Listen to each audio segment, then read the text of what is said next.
bonne terre, tu reçois une semence et qui porte des fruits. N'oublie. Béni sois-tu, toi qui règnes sur l'univers, toi qui créas le ciel et la terre et tout ce que renferme par ta parole. Nous voulons ce matin, Seigneur, bénir ton nom. Merci encore, tu nous as pas gardés tout au long de la semaine. Tu as été au-devant de nous, tu as été derrière nous, sur nos côtés, le jour comme la nuit. Tu as manifesté ta puissance et ta grâce. Nous sommes vivants pendant que certains viennent de mourir. Nous voulons te bénir encore cet après-midi. Viens prendre toute la place de toi. Comme tu parlais à Israël, de la montagne du Sion, de la bouche du prophète Moïse. Bénis ta parole encore cet après-midi, dans nos cœurs, d'être de bonté, de recevoir la semence et de porter de bons fruits de l'Esprit. Afin que, Seigneur, le monde, voyant dans l'Église, dise que voici les fils de Dieu, les enfants de Dieu, par ton amour que nous manifestons, et par la pureté, que toute la gloire te revienne, au nom puissant de Jésus. Amen. On acclame vivement le Seigneur.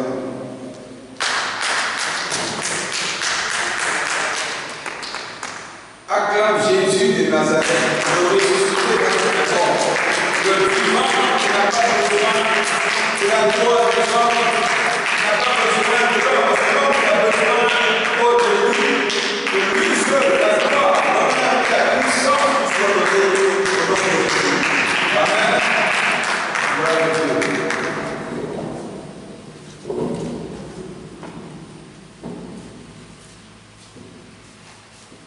Alors, j'espère que toutes les annonces sont passées.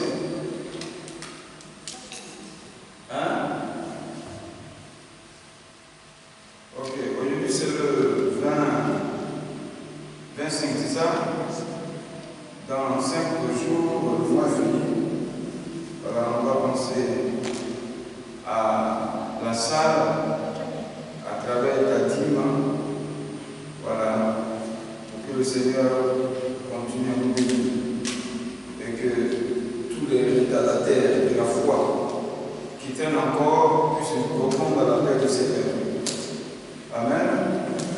Voilà, le jeudi soir à 17h, on a la séance de prière et les autres cellules, comme je disais, j'espère que tu as rencontré le grand frère Thérèse. D'accord. Après, on va parler de ça.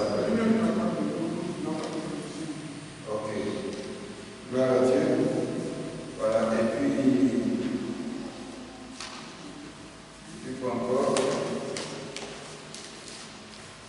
Le baptême, on doit faire le cours du baptême à partir du vendredi prochain. Alors, je pense qu'Alphonse. Ok. Vous ne vous sentez pas bien? D'accord. Pour la télé, le dimanche, la semaine passée, pour ne pas le coucher. Donc, on va commencer le cours du baptême à partir du vendredi prochain. Voilà. On va le faire par WhatsApp. Je vais l'appeler ça. Comme ça, ceux qui veulent se baptiser vont se connecter. Je vais créer le WhatsApp du baptême et sur lequel nous allons suivre le cours. Amen. Voilà. Donc, tu vas prendre ta Bible.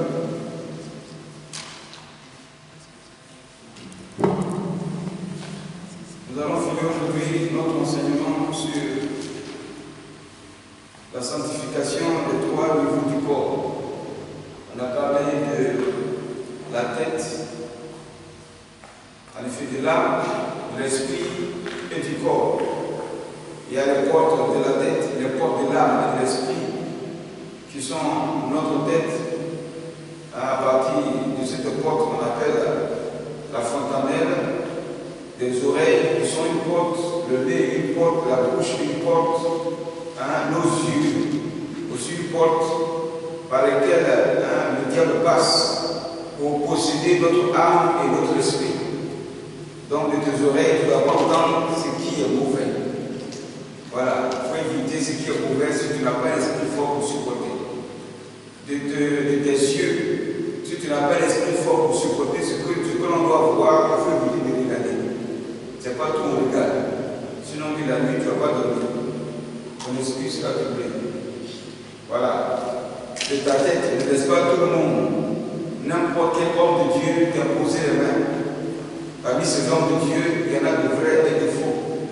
Ceux qui sont faux, ils servent le diable. Celui qui sert le diable travaille avec les démons.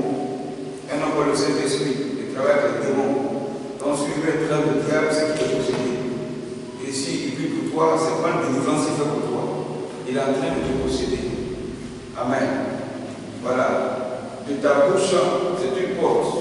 Jésus dit, ce n'est pas ce qui entre en nous qui nous suit, mais ce qui sort de notre bouche qui nous suit.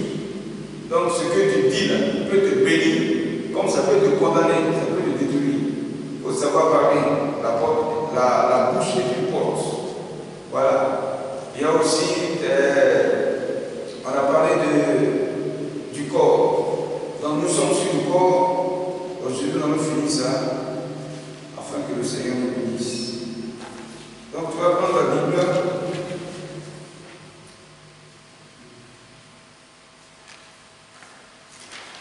Tu vas prendre ta Bible. Par rapport au corps, on a parlé de la peau la semaine passée. Voilà. Non, on était sur la peau.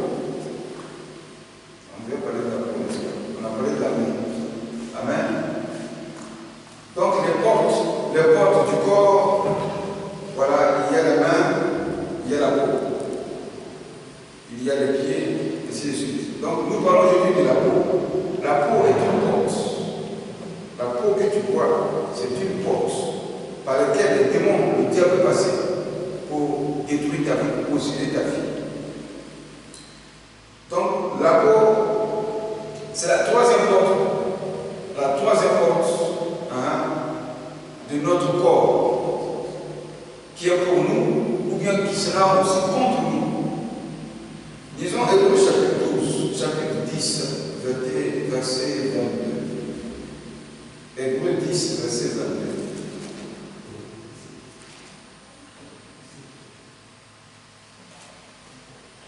Hébreux 10, verset 22.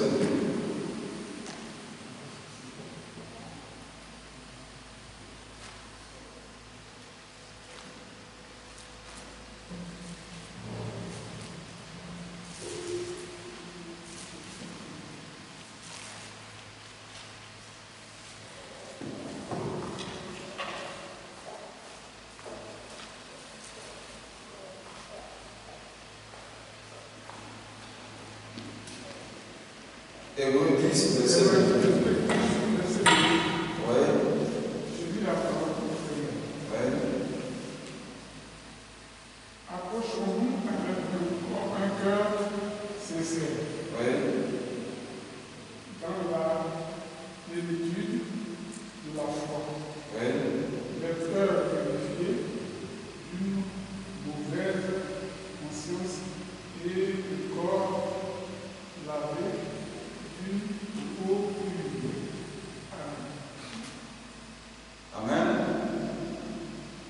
Hébreux chapitre 10, verset 22. Approchons-nous donc avec un cœur sincère, dans la plénitude de la foi, les cœurs purifiés d'une mauvaise conscience et le corps lavé d'une eau pure.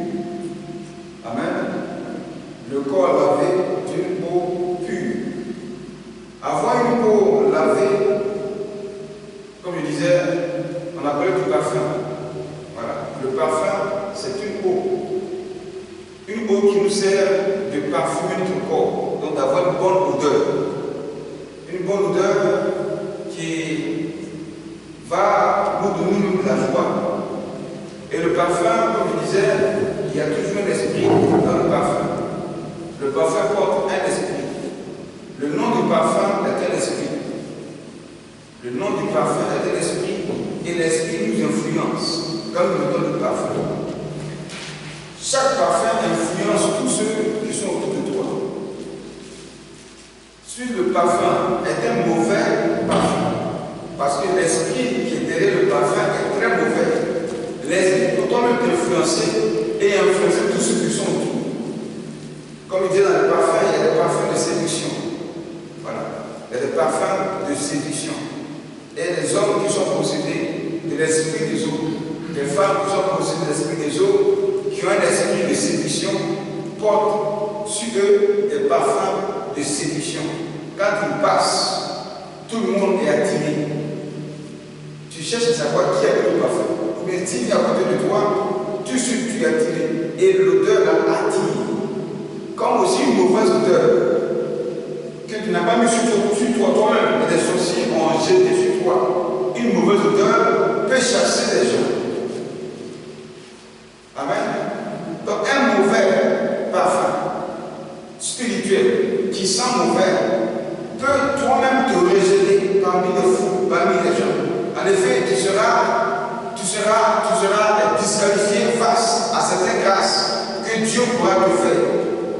Certaines portes de bénédiction peuvent être fermées à ta vie parce que spirituellement, des sorciers ont jeté un mauvais parfum, une mauvaise odeur sur toi. Il y a des sorciers qui te prennent ta photo comme ça et puis ils mettent des déchets. Ils vont aux toilettes, ils sortent des déchets et ils mettent sur ta photo et puis ils déclarent des paroles. Ils mettent les déchets sur toi. Et ça peut t'arriver. Des mystiques. Quelqu'un qui n'est pas content de toi, mais qui est jaloux de toi, peut prendre ta photo, peut prendre ton habit, peut prendre tes cheveux, peut prendre tes chaussures et aller chez un malheureux et puis jeter l'obscurité, les mauvaises choses sur toi. Quelqu'un peut prendre ta photo et puis la mettre dans le WC, la déchirer, mettre dans le WC et puis il chie, il fait caca sur ta photo dans le WC et puis il tire et puis ça s'en va. Et il déclare la parole de ta vie, soit dans les poubelles, et puis ta photo dans la poubelle, ou surtout les déchets. C'est là.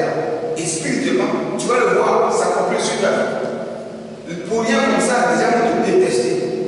C'est comme ça que tu peux voir des belles femmes qui vraiment ressemblent à un parfum de mariage. Qu'un homme tout de suite peut t'attirer pour dire, oh, voici la femme de ma vie. Mais tout de suite, le gars est serré avec elle, tout de suite. Dans quelques mois, 2 ou 3 mois, elle commence à manifester un caractère, un comportement autoritaire, un comportement d'une femme qui parle mal, un comportement d'une femme soumise. Et puis pour rien comme ça, le monsieur arrête tout, il se sépare d'elle, et puis il la bloque. Elle ne comprend rien. Le caractère que tu portes peut être une mauvaise odeur sur toi, qui peut te repousser parmi les gens. Tout ça, c'est sur ton corps. Amen. Donc la beauté ne suffit pas pour avoir une bonne odeur.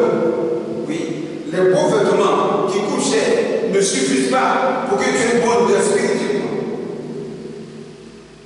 Être le fils d'un multimilliardaire ne suffit pas, ou bien sortir d'une famille riche ne suffit pas pour que tu sois apprécié parmi les gens. Ça ne suffit pas. Donc, les mauvaises odeurs caractérisant les parfums peuvent nous détruire, comme tu entends sur ce verset. Hébreux 10, verset 22. Voilà. Hébreux 10, verset 22, qui dit approchons-nous donc avec un cœur sincère, de la plénitude de la foi, les cœurs purifiés d'une mauvaise conscience et le corps lavé d'une eau pure, le corps lavé d'une eau pure. Donc, l'eau pure, c'est ce que j'ai cité à travers le mysticisme, le fétichisme, la sorcellerie, voilà, les malédictions qu'on peut dénoncer. Si tu vis dans le péché, si tu as pris quelque chose de quelqu'un, soit son or, soit son argent, si la personne t'a maudit, c'est une mauvaise odeur sur toi qui va te faire échouer partout où tu vas partir. On va te détester comme si tu sentais mauvais. Donc l'eau pure, en effet, le cœur pur, la conscience pure, la plénitude de la foi, toutes ces choses-là caractérisent sur nous un bon parfum spirituel. Est-ce que vous comprenez ça? Approchons-nous donc avec un cœur sincère. Le cœur sincère, le cœur pur, là, peut créer un parfum de bonne odeur sur toi. Mais si ton cœur est mauvais, on peut te détester à cause de ton cœur. Mais est-ce qu'on voit ton cœur? Est-ce que ton cœur là, on voit ça, pourquoi on touche, pourquoi on sent que ton cœur là, ça mauvais? C'est que dans ton cœur, il y a comme une pourriture, si c'est pas bon. On peut te chasser pour ça. C'est comme si tu étais impur. Deuxième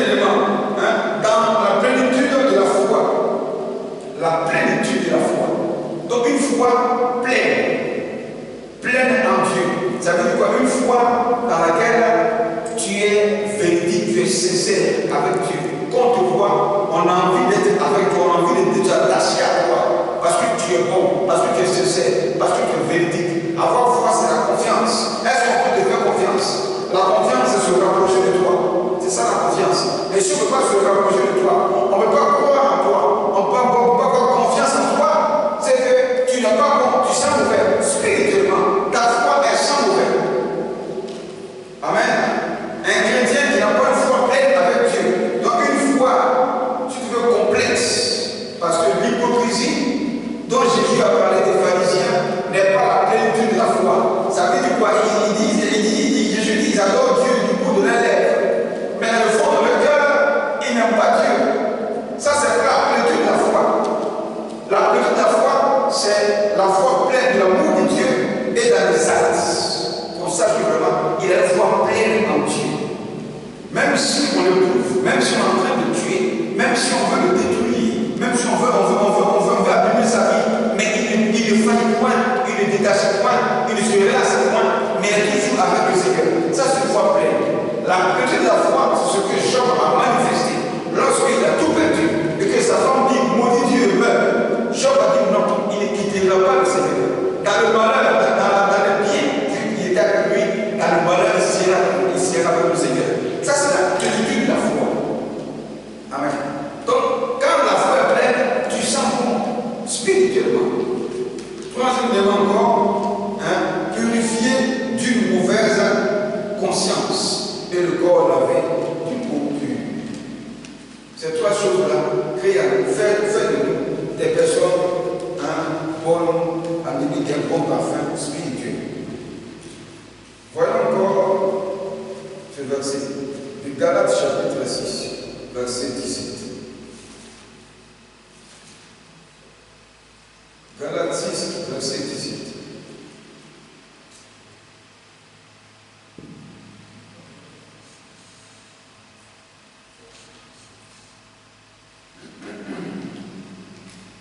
Galates 6, verset 17. Il dit que personne désormais ne vous fasse de la peine, car Galates 17, que personne désormais ne vous fasse de la peine, car je porte sur mon corps les marques de Jésus. Que personne ne vous fasse de la peine, car je porte sur mon corps les marques de Jésus. La marque de Jésus, c'est la marque du Saint-Esprit. La marque de Dieu, c'est la marque de son Esprit sur nous. Et si le Saint-Esprit t'a marqué, c'est parce que tu vis dans la pureté. Mais celui qui ne vit pas dans la pureté, la sanctification, le Saint-Esprit va le marquer. La marque de Dieu, c'est ce que Jésus a reçu juste après sa sortie des choses du baptême, où le Saint-Esprit est descendu sur lui en sous forme de colombe. C'était la marque de l'Esprit. La marque de l'Esprit de Dieu se révèle aussi par la sagesse que nous manifestons. Donc, la marque de l'Esprit, c'est tout ce qui est saint, tout ce qui est pur de Dieu, tout ce qui est juste de Dieu, tout ce qui est honnête de Dieu, qui sort de nous. Ça veut dire que nous sommes marqués du sang de Dieu. Mais le diable aussi a sa marque sur notre corps. La marque de l'Esprit, c'est aussi tout ce qui est saint que tu portes sur ton corps. Un chrétien qui s'habille mal, il n'est pas encore marqué de l'Esprit. La marque de l'Esprit crée en toi la crainte de Dieu et l'amour de Dieu.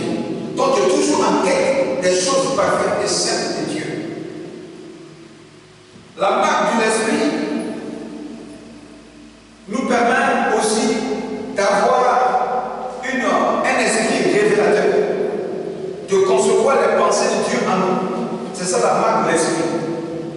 Voilà. La marque de l'Esprit. Tout ce qui est pensée de Dieu nous anime. Tout ce qui est honnêteté de Dieu nous anime. C'est ça la marque de l'Esprit.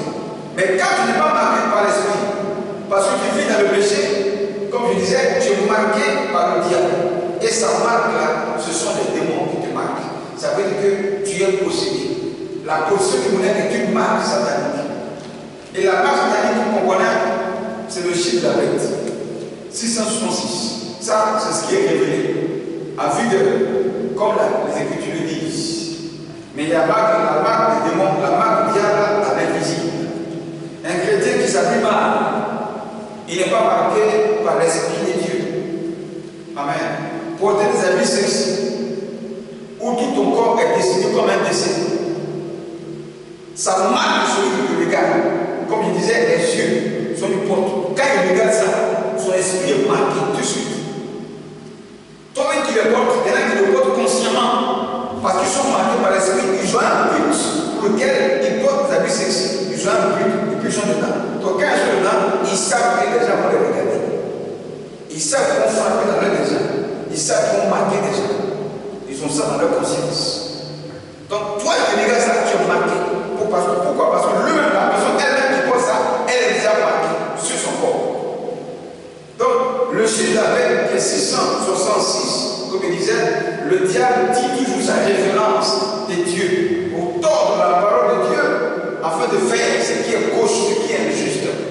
Dieu créa le 6e jour, qui était le chiffre de l'homme, le chiffre de la création, dans laquelle il a dit à Adam, voilà, vous serez féconds, vous serez multipliés, vous serez bénis, vous connaissez l'abondance, vous connaissez l'assouplissement, la multiplication. Tout ça fait partie des éléments de la promesse de la bénédiction, de la création de le 6e jour.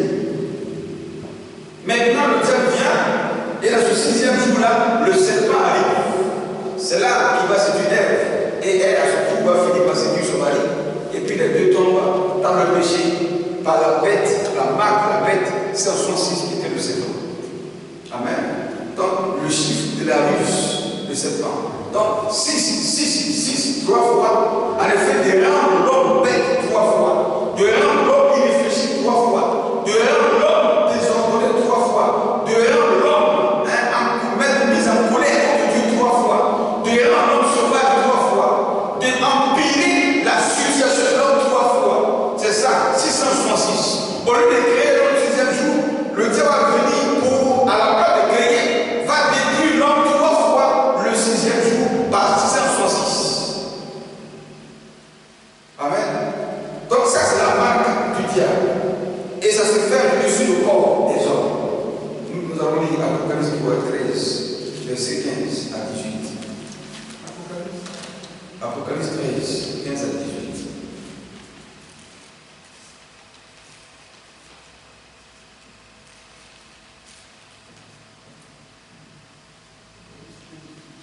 Apocalypse 13, 15 à 18.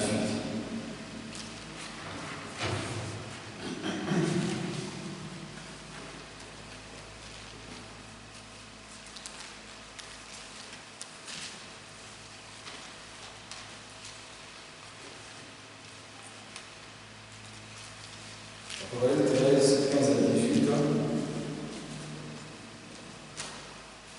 Il dit, et il fit donner.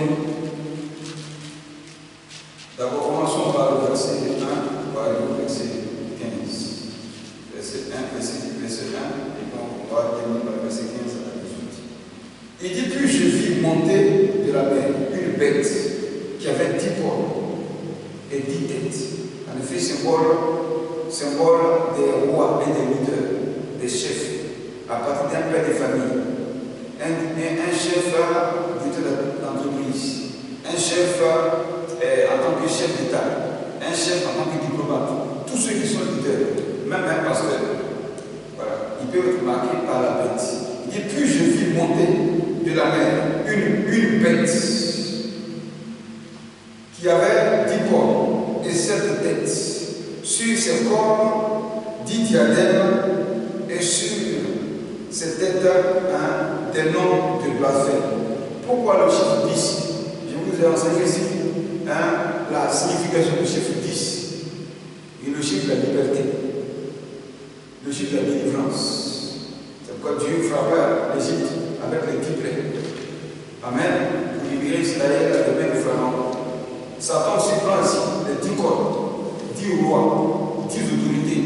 À la place de libérer les gens, il faut les posséder, il faut les mettre en prison, il faut enfermer leur vie, il faut les mater, il faut les faire souffrir. Il choisit 10. Il dit la bête que je vis était semblable semblable à un léopard. C'est ainsi que l'ancien président du Zaïre, Mobutu Sese Seko, s'appelle le léopard. Amen. Il s'appelle le léopard. Donc c'est pas pour lui, il s'appelle le léopard. Lui, c'était un chef. Et il a fait souffrir vraiment ce Zaïre jusqu'à ce que lui-même finisse dans sa souffrance. La bête que je vis semblable à un léopard, et ses pieds étaient comme ceux d'un mousse, et de sa gueule comme la gueule d'un lion. Le dragon lui donna sa puissance, son trône et une grande autorité. Donc, le dragon lui donna un trône, des rois, et tout ça pour faire quoi? Pas pour gouverner, pas pour faire une bonne politique, mais c'est pour faire une mauvaise politique, afin d'entraîner derrière un maximum d'esclaves. Un chef qui a un tel esprit, une telle marque, qui est marqué comme ça, avec un esprit de bêtise, venant de la bête qui a, en effet, qui a des pensées notoires, ça peut faire souffrir tous ceux qui sont derrière. Sinon qu'un leader n'est pas établi pour faire souffrir les gens qui sont derrière. Un leader est établi pour guider les gens. Un leader est établi pour conduire les gens. Un leader est établi pour protéger ceux qui sont derrière. Un leader est établi pour enseigner ceux qui sont derrière. Un leader est pour faire du bien à ceux qui sont derrière. Mais les leaders d'aujourd'hui qui gouvernent le monde là, vous-même vous voyez, le monde là va de mal en pire à cause de qui? Les voilà ici. Et leur vie sur le peuple est une marque. Un faux leader qui est marqué par la bête, marqué par le diable. Tous ceux qui sont derrière seront marqués par l'esprit qui l'anime. C'est pour la Bible dit que. Qu'est-ce que tu veux dire? Il dit malheur. Il dit le péché du roi. Le péché du roi est le péché du peuple. Le péché de la nation. L'esprit qui règne sur le roi est l'esprit qui va régner sur ceux qui sont en bas, sur lesquels il est établi. Qu'il soit un pasteur, qu'il soit un chef de famille, qu'il soit un DG d'entreprise, qu'il soit un homme politique, qu'il soit un président de la République. L'esprit de l'anime, c'est cet esprit qui va gouverner le peuple. C'est pourquoi on ne met pas n'importe qui à la tête d'un peuple. Amen. C'est pourquoi aujourd'hui, les frères marchands, les Illuminati, les Rosicruciens, tous ces petits milliardaires qui ont accepté la marque de la bête pour avoir des richesses, sont en train aujourd'hui de gagner tous les leaders, même les pasteurs. Parce que s'il a pris le pasteur et qu'il est devenu aujourd'hui mystique pasteur, toutes les armes que le pasteur sur lesquelles il est établi, il va livrer ces armes-là au diable. Amen. Oui, il va livrer ses armes à côté. Donc Satan est très très stratégique. Attention. Selon ce verset, on continue. Et Apocalypse 13, à partir du verset 15 à 18. Et dit, il fut donné d'animer l'image de la bête, afin que l'image de la bête parle et qu'elle fasse que tous ceux qui n'adoreraient pas l'image de la bête soient tués. Tous ceux qui vont refuser d'adorer le diable soient tués. Ça veut dire quoi? Le diable va les persécuter, il va les menacer. C'est pourquoi je dis que beaucoup de pasteurs n'aiment pas trop dire la vérité. Plus. Pour ne pas que les fidèles quittent l'église et que les dîmes, les offrandes lui soient privées. Il ne peut pas dire la vérité pour ne pas que les gens se soulèvent contre lui, pour le persécuter, pour le menace. Comme on tuait les prophètes dans l'Ancien Testament. C'est pas parce que Jésus a insulté les gens pour les tuer. C'est à cause de la vérité. Amen. Il dit la vérité, on ne dit pas qu'il est imposteur. Il dit la vérité, on dit c'est un menteur.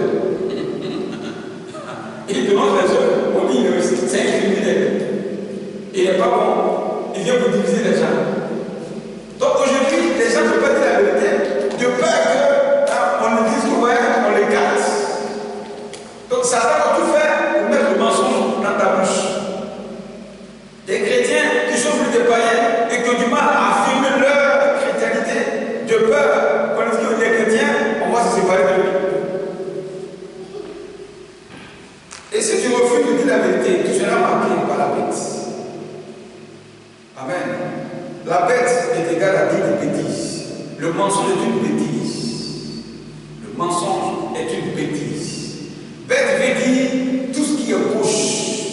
Agir comme un animal, une bête. C'est ça la bête, l'esprit de la bête. Agir comme un animal, une personne sauvage. Ne pas agir comme Dieu le Saint. Ça veut dire juste toi. C'est ça l'esprit de la bête. Finissons avec ce verset. Il dit quoi? Et elle fit que tous, petits et grands, riches et pauvres, libres et esclaves, reçoivent une marque sur leur main droite et sur leur front, et que personne ne puisse acheter, ni vendre, ni avoir la marque, sans avoir la marque, le nom de la bête et le nombre de son nom. C'est ainsi la sagesse. Que celui qui a l'intelligence calcule le nombre de la bête, car c'est du nombre, c'est un nombre d'hommes, et son nombre est 666. Un nombre d'hommes. Il a pris ça de Dieu, le chiffre de l'homme, le sixième jour. Que tu sois marqué par la bête 666. Donc ici, ça parle de quoi? Les tatouages. Les tatouages que les gens font, nous sommes en été. Vous allez voir. Les grands magasins, les grandes surfaces de tatouages seront très ouverts. Ils vont le tatouer, mettre des images sur le corps, pensant qu'en mettant l'image de serpent sur son corps, il sera puissant comme le serpent. Non. Tous les animaux que tu vois sont en dessous, inférieurs à l'homme, dit Dieu. Tout animal est inférieur à l'homme, même le lion qui est dans la brousse. Il est inférieur à l'homme, il n'est pas au-dessus de l'homme. Mais le diable leur fait croire que la puissance de l'animal peut te rendre puissant et efficace. L'esprit qui est dans l'animal peut te rendre puissant et efficace. Donc prends ça, invoque l'esprit de l'animal sur toi, par un tatouage. Tu seras puissant comme l'animal. L'animal vit grâce à l'homme. Le chien qui est vit dans nos maisons ici, les chiens que les gens ont, ce n'est pas le chien qui fait vivre le maître de la maison. C'est le maître de la maison qui fait vivre le chien. Quand le chien se lève le matin, il ne se pose pas. Le chien se lève le matin, il ne se lave pas. Le chien se lève le matin, c'est pas lui qui fait son plaisir pour manger. Le chien se lève le matin, c'est pas lui qui pense que voilà le programme de la journée. Même le chien va dormir, c'est pas lui qui prépare sa bouche. Ça veut dire que le chien vit grâce à l'homme. Mais l'homme peut vivre sans le chien. Amen. L'homme peut vivre sans le chien. Donc l'animal n'est pas au-dessus de toi. Pourquoi toi, l'homme, tu vas prendre l'esprit animal pour l'invoquer sur toi, sur ta peau, faire tatouage. Mais le serpent a un esprit de ruse. Je vous enseigne ici les 7 esprits du serpent. Il y a d'abord le mensonge, la séduction, hein, l'hypocrisie, la fausseté, hein, et encore la duplicité. Tout ça, c'est l'esprit du serpent. Donc, quand tu veux le tatouage du serpent sur ton corps, c'est l'esprit du mensonge, la séduction qui rentre en toi. Qui rentre en toi et ton esprit est possédé. Et tu penses que tu es devenu une personne de qualité. Quand tu mets le tatouage, hein, du lion, comme on dit que le lion est le roi de la forêt. Mais un lion sauvage est dangereux. Un lion sauvage est dangereux. Jésus est le lion de la tribu de Juda. Lion de la tribu de Juda, donc un lion qui garde un peuple. C'est un lion qui sache. Ce n'est pas un lion qui est sauvage. C'est un lion qui a été dressé. C'est un lion qui a été bien éduqué. Donc un lion qui est délivré de l'esprit sauvage, mais qui a en lui un esprit de Dieu pour faire du bien. Donc Jésus devient là le lion de la tribu de Juda, mais pas un lion sauvage. Mais le diable qui est aussi un autre lion, parce que la tribu de Satan rôde comme un lion rougissant, cherchant qui il va dévorer.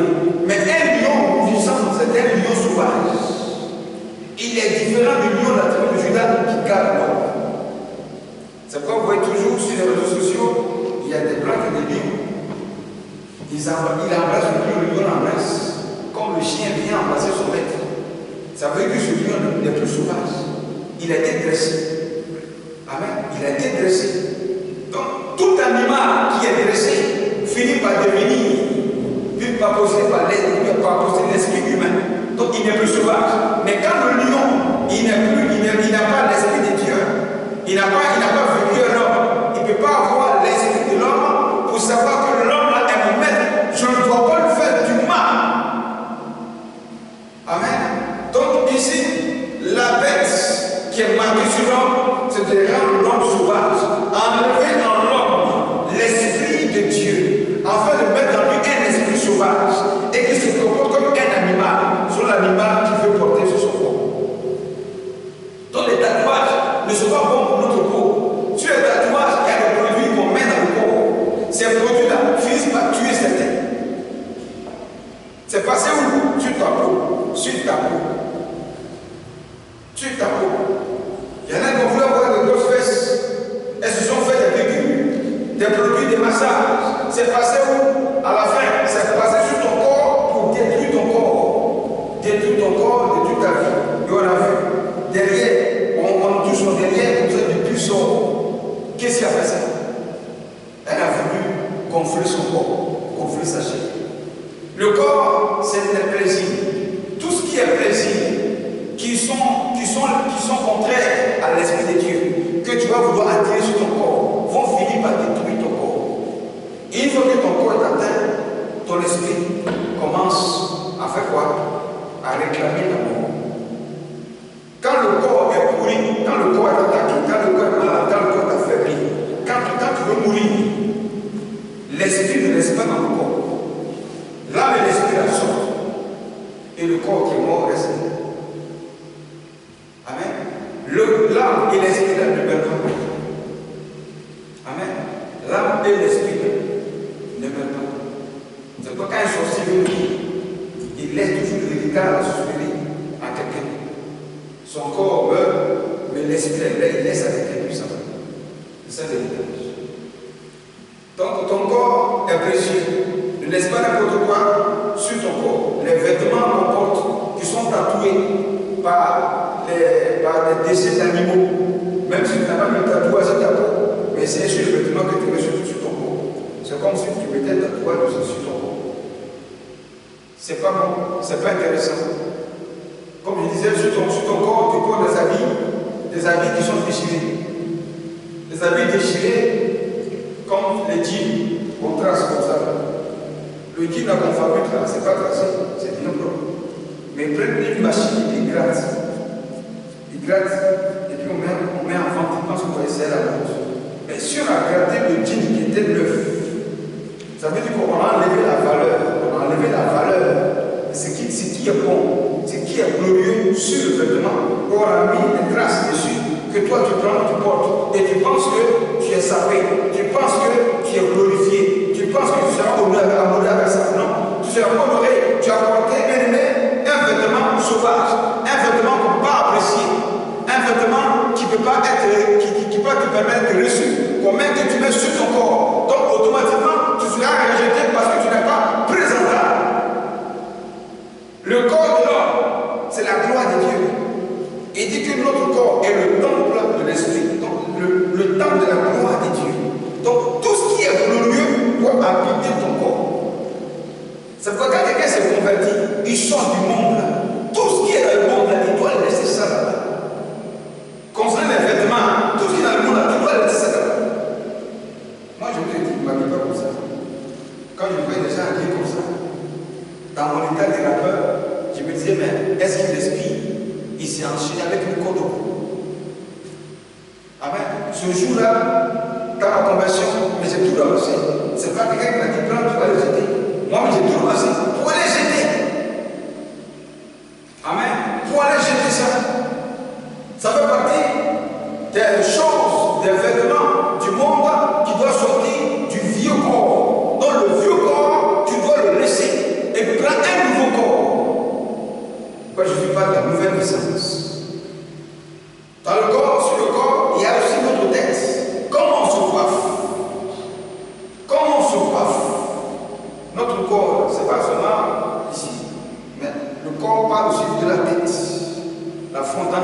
plus porte. Mais quand on veut parler de tout le corps, il y a la tête. Comment tu te coiffes? Amen. Comment tu te coiffes? Il y a des coiffures qui portent aussi le nom de la bête, qui portent le nom des esprits, qui portent sur toi. Donc une fois que tu portes cette coiffure-là sur ta tête, tu es en train d'évoquer l'esprit sur toi. Ce démon-là sur ta vie. Qu'est-ce qu'il fait? Il possède ton corps. Chaque coiffure a un esprit et une signification. Même une femme qui se rase la tête, dit la Bible, selon 1 Corinthiens chapitre 11, la Bible dit que c'est une honte, c'est un manque de respect à Dieu, son autorité et son mari. Donc une femme ne doit pas avoir la tête rasée. Si elle rase la tête, elle est une femme insoumise, autoritaire. Donc elle prend le corps d'un garçon qu'elle met sur son corps. Donc qu'est-ce qu'elle doit faire? Elle doit se voiler la tête. Respect de Dieu et de son mari. Soumission à Dieu, soumission à son mari. Donc la coiffure fait partie du corps.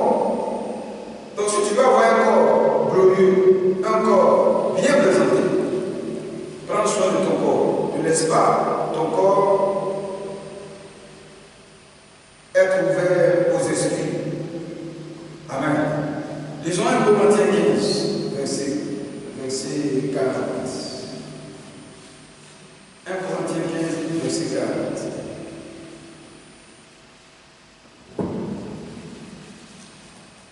1 Corinthiens 15, verset 40.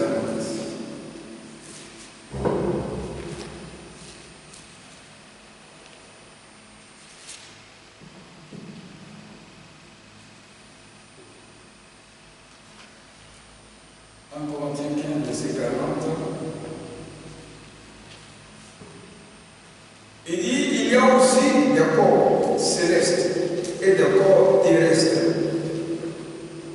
Mais autre est l'éclat du corps céleste. Autre, celui des corps terrestres. Amen. Il y a aussi des corps célestes et des corps terrestres. Mais autre est l'éclat du corps céleste. Le corps céleste, comme je disais, c'est un corps qui pense à la gloire de Dieu sur lui. Un corps qui se dit que je suis la gloire de Dieu, je suis le temple de Dieu. Donc, tout ce que Dieu désire sur moi, que je dois porter. Tout ce qui est saint, que je dois porter. Donc, il y a des corps célestes. Et ça, c'est le corps du chrétien. C'est le corps de l'enfant de Dieu. Amen. C'est le corps de l'enfant de Dieu. Un enfant de Dieu doit avoir un corps céleste. Le corps commence par la tête jusqu'à tes pieds. Qu'est-ce que tu portes? Qu'est-ce que tu mets sur toi quand tu es à l'église, quand tu rentres de l'église? Comment tu t'habilles? Ton corps, est-ce que c'est un corps comme un mannequin de ce monde? Ton corps, est-ce que c'est un corps qui est lié à la mode d'aujourd'hui? Ton corps, est-ce que c'est un corps qui fait la publicité du monde aujourd'hui? Le corps terrestre, c'est un corps charnel. Un chrétien charnel porte sur lui un corps terrestre. Un corps qui est lié à la tête. Un corps qui est lié au plaisir de la tête. Il ne vit que par la mode. Il ne vit que par les gens. Il ne regarde que les choses. Mais il ne pense pas à Dieu quand il est chrétien. Donc le chrétien a son style de vêtements sur son corps. Le chrétien a un corps mis à part. Un corps céleste ne peut être touché par un sorcier. Un corps céleste ne peut être touché par un sorcier. Un corps céleste ne peut pas être envoûté par un sorcier. Mais un corps terrestre peut mourir par les choses de la terre. Donc, ayez des corps célestes. C'est très important. Tu ne t'habilles pas pour faire plaisir à quelqu'un. Mais un enfant de Dieu s'habille pour faire plaisir à Dieu. Et dans le couple, les mariés s'habillent pour faire plaisir à son conjoint. La femme s'habille pour faire plaisir à son mari. Comme le chrétien s'habille pour faire plaisir à Dieu. Le chrétien qui symbolique l'épouse, l'église. La femme s'habille pour faire plaisir à son mari. Le mari aussi s'habille également pour faire plaisir à Dieu et à sa femme. Amen. Vous dormez. Amen ou amen pas? Amen ou amen pas? Et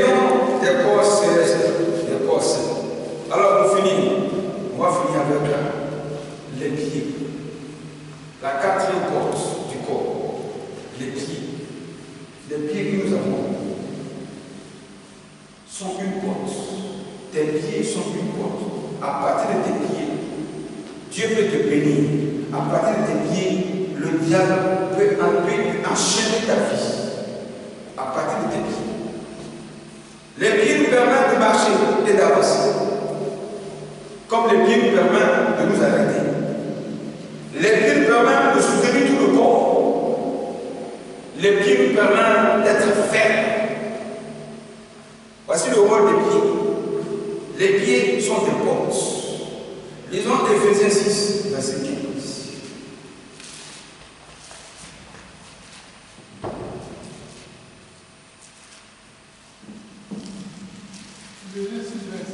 Verset 15.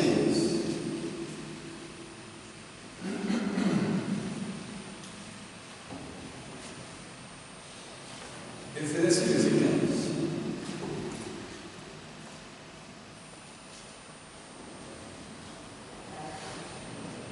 Il dit, mettez pour chaussure à vos pieds le zèle que donne l'évangile de paix. Ce verset fait partie des armes pour le combat spirituel. Le zèle à nos pieds comme chaussure. Pour qu'il dise qu'à l'état physique, les chaussures nous servent de zèle. Le zèle veut dire avancer, progresser, se développer, aller rapidement, aller plus vite. C'est ça le zèle, l'encouragement, c'est ça le zèle. Donc on porte les chaussures pour être à l'aise, pour bien marcher, vite marcher, pour progresser. C'est ça les chaussures, c'est ça le zèle. Donc sur le plan spirituel, le zèle est très important. Pour te dire qu'à l'état physique, si on met deux personnes sur du bitume, le goudron, dans ce plein soleil, on met deux hommes là sur le goudron, on dit courir. Un à côté chaussures, l'autre à côté chaussures, on dit courir. Qui va être le premier? Courir sur 1 kilomètre. Celui qui a pas de chaussures n'a pas arrivé avant celui qui n'a pas porté de chaussures. Et celui qui n'a pas porté de chaussures, avant même d'arriver, il va sentir des enflures sur ses orteils. Pourquoi? Parce que ses pieds ne sont pas protégés. Ça va l'empêcher d'aller plus vite. Il va aller lentement. Il va faire des plaies sur ses orteils. Pourquoi? Parce qu'il n'a pas le zèle à ses pieds, qui sont les chaussures sur le plan spirituel. Un chrétien qui a perdu le zèle sur le plan spirituel, c'est que Satan l'a déchaussé. Quand tu tombes dans le péché, comme j'ai prêché le jour du programme passé, voilà. La tombe, veut dire spirituellement, tu es tombé. C'est celui qui est tombé spirituellement, qu'on finit par mettre dans une tombe. Donc si tu n'as pas tombé spirituellement, physiquement, on ne peut pas te mettre dans une tombe. Donc ici, si Satan arrive à lever le zèle à tes pieds, c'est que tu vas tomber bientôt. Amen. Physiquement, tu vas tomber, on va tomber dans une tombe. Donc quand le zèle est à tes pieds, tu es découragé, tu es déçu, parce que tu es tombé dans le péché. C'est pourquoi il faut revenir à son zèle.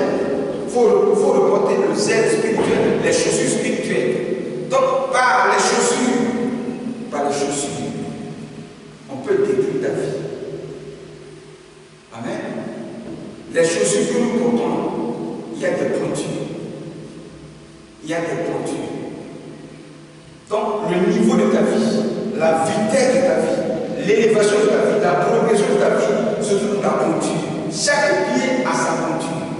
Moi, une chose garantie, c'est ma pointure. Donc, en effet, chaque pied a une vitesse. Chaque pied a un développement. Chaque pied a un avenir. Chaque pied a une progression dans la vie. Chaque pied a une vitesse dans la vie. On n'a pas la même vitesse. On n'a pas le même niveau de la vie. On ne va pas arriver tous dans le même niveau de la vie. Non, non, non. Donc, de par tes chaussures, le diable, les sorciers peuvent détruire ta vie. C'est pourquoi les chaussures que tu portes là, ne donnent pas ça à n'importe qui. Tu vas au village, tu vas au pays, donne-moi ta chaussure, ça me plaît. Il faut me donner ça avant de partir. Et toi aussi, maman de connaissance, vous êtes trop gentil, très amoureux des parents, des amis, tu as l'air des chaussures, et puis tu donnes. donne, sans prier dessus, sans me demander à Dieu, est-ce que je dois donner ça? Voilà comment les gens ont donné, ont vendu leur ciel, ont vendu leurs pieds, ont vendu leur destinée à des personnes qui ont voûté les chaussures par des esprits de tentation. Et puis ils ont enchaîné ta vie. Certains sont arrivés au bureau un matin, il a vu devant la porte de fétiche. C'était sous le tapis. Quand il a mis son pied net, c'est monté. Et puis voilà, l'envoûtement a commencé. Ses pieds ont commencé à s'enfler. Jusqu'à ce qu'il meure. Jusqu'à ce qu'il quitte le poste sur lequel on a tapé parce qu'il ne peut plus tenir sur le poste. Donc, qu'est-ce qui se passe? Son adjoint qui a fait ça, il dit, bon, comme ton chef n'est pas là, c'est toi qui l'avais pris la place. Mais c'est ce qu'il voulait. Il voulait prendre la place, c'est pourquoi il a voté l'autre. Amen. De par tes pieds, on peut ralentir ton avenir, on peut t'enchaîner. Des sorciers peuvent prendre des chaussures et puis enchaîner les deux chaussures là avec une corde et puis un cadenas et puis fermer. Et puis déclarer que ta vie ira en ralenti ou bien tu es bloqué, tu n'avanceras pas. Tu vas monter des affaires, tout va se couler, mais tu es sur la même place. Tu tournes en rond. On a lié tes pieds, tes chaussures. Quand tu dors dans ton songe et que tu vois que tu n'as pas de chaussures à tes pieds pendant que tu marches sur une route, dis-toi que Dieu t'a parlé. Il te dit, remets le zèle à tes pieds. Réclame avancer la progression de ta vie. Commence à prier sur ton développement. Pendant que tu marches, des sorciers qui t'entourent, qu'on appelle nos amis, nos frères, s'il est vraiment posé par la sorcellerie, dans du sable, il peut te dire, marchant dans du sable. Pendant que vous marchez, il y a un qui te vient et il pose ses pas dans tes pas et il déclare les paroles dans tes pas. Il prend l'empreinte de tes pieds. Donc il prend tes pas, il prend ton évolution, il prend ta progression, il ralentit ça en mettant ses pas dans tes pas. Tout ça, c'est mystique. Donc tes pieds là sont des portes. Ne joue pas avec tes pieds. C'est très important. Lisons Genèse 1, verset 26.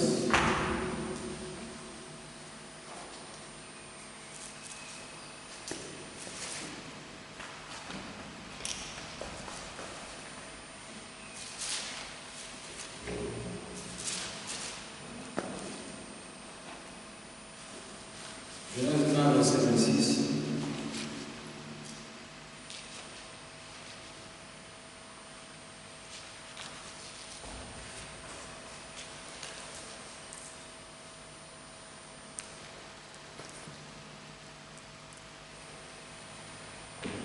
Dieu dit, puis Dieu dit, faisons l'homme à notre image, selon notre ressemblance, et qu'il domine sur les poissons de la mer, sur les oiseaux du ciel, sur les bétails, sur toute la terre, sur tous les reptiles qui rampent sur la terre. Est-ce que vous comprenez que je dis? Dieu créa l'homme à son image et puis dit à l'homme, il faut que tu domines. Et il a cité sur toutes les choses sur lesquelles l'homme doit dominer. À partir de quoi? Ses pieds. Donc Dieu a établi l'homme sur la terre pour régner sur la terre en son nom, pour le représenter à partir de sa domination. On domine à partir des pieds sur lesquels on se tient debout. C'est pourquoi un sorcier peut s'arrêter sur toi pendant que tu dors.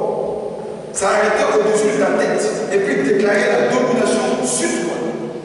Quand tu dors et puis tu réveilles, quelqu'un est arrêté sur ta tête. Il n'est pas là pour rien. Demande-lui qu'est-ce qu'il faisait sur ta tête. Tu dors, quelqu'un est arrêté à tes pieds. Demande-lui qu'est-ce qu'il faisait à tes pieds. Il est arrêté et il fait quoi? Il est en train d'imposer une domination. Donc si tu domines, toi tu seras quoi? Un esclave. Quelqu'un qui va souffrir sur lui ses ordres. Dieu dit à Adam et Ève, je vous ai établi sur la terre. Dominez sur les poissons, dominez sur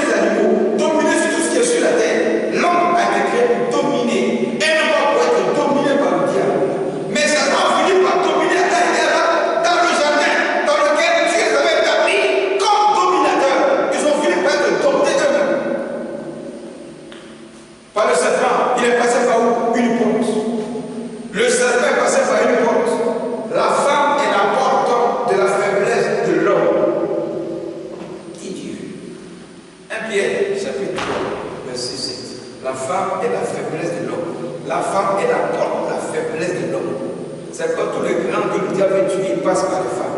S'il n'est pas passé par sa femme, 1 Pierre 3, 7.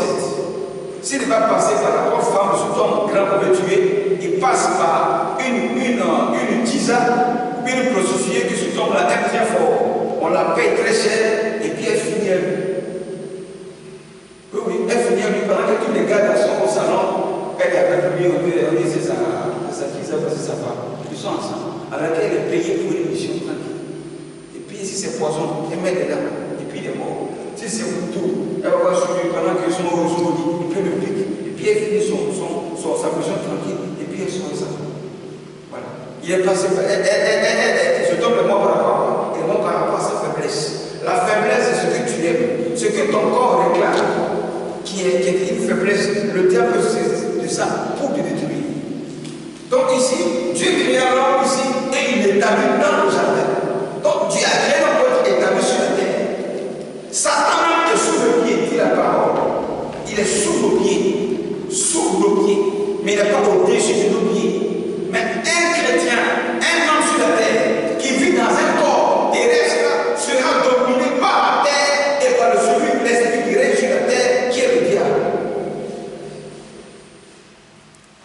Amen. Donc, le pied te permet de dominer.